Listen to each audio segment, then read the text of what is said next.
Hi, I'm Greg Anderson. I'm the broker here at RE/MAX in Chaska. Whatever success that we've been able to have, it's been for two reasons. One is the mentorship that I've gotten from Mike and the peers at the NRBA, and the second is that I've been able to surround myself with some fantastic people who've been with me for many, many years. Yeah, Dawn has been my transaction coordinator since she came to work for me in 1998. I was able to hire her away. She used to work for the actual region, and we probably closed 2,500, 3,000 homes. She's great at following up, she's great at making things happen, and she's tenacious as hell.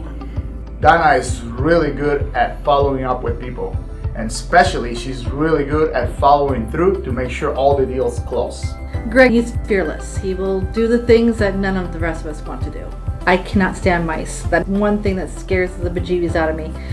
And he went into one of the properties and it was pretty much well infested. He told me he had to tie rubber bands on the bottom of his pants to walk through this building. Jose is really good at doing valuations. I think with his banking background, it doesn't seem to bother him to fill out forms, and so he does a tremendous job on our valuations. Jose's been really good about promoting the listings in Spanish because we've got an emerging Latino market, and we want everyone to have the opportunity for home ownership. I've known Greg for about 15 years, and even though I know he has decades of experience, it always amazes me how much he reads, how many conferences he attends. I mean, he consumes content like there's no tomorrow. He really challenged me at a personal level to grow. I remember when our clients had an asset strategy to list a specific house, and people in the neighborhood were really bummed out about that. Let's say you've got a 4-bedroom, 3-bath, 2-story with a 2-car garage. If the client decides to sell the property in as-is condition, and let's say we sell it at $350 instead of improving it and selling it at $450, it's a little bit like when you let the water out of a swimming pool. The good toys and the bad toys all sink.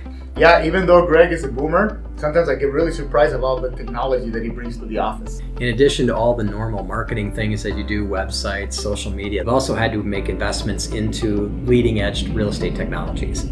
Greg's got a really good eye for value. He's worked with builders for a long time. We've remodeled a lot of houses. We've had a lot of corporate clients.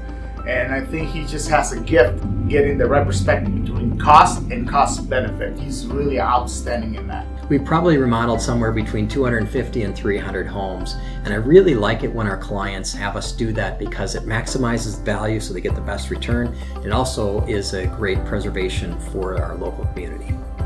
Yeah, Greg told me that he was going to do a podcast, and I was like, yeah, right. But his local podcast now has over 8,000 downloads. Greg is very involved with the community. He was the Rotary Club president in the past, and he's the assistant governor for the Rotary Club nowadays.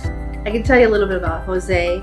He was a coach, soccer coach for Latino kids. He works with various organizations throughout different communities throughout the city, works closely with Mi Casa, and he is part of the Latino Chamber of Commerce. Donna's been a sports mom, she's been a scout mom and a community volunteer, as well as an advocate for people in the recovery space. We've worked with people just like you.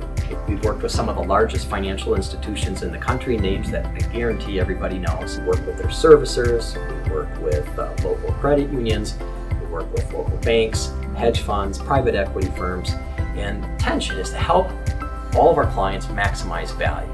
In the corporate real estate world, there's this other component, which is the occupant. And so what we've tried to do is help them successfully relocate and guide them as to where to go to help reestablish their financial viability so that they become productive again and that they eventually can become homeowners again.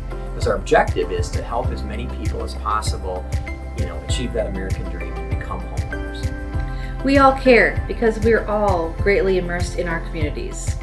We invite you to reach out to us when you've got properties in the Twin Cities, especially the western side of the Twin Cities, and we'd be delighted to help you any way that we can.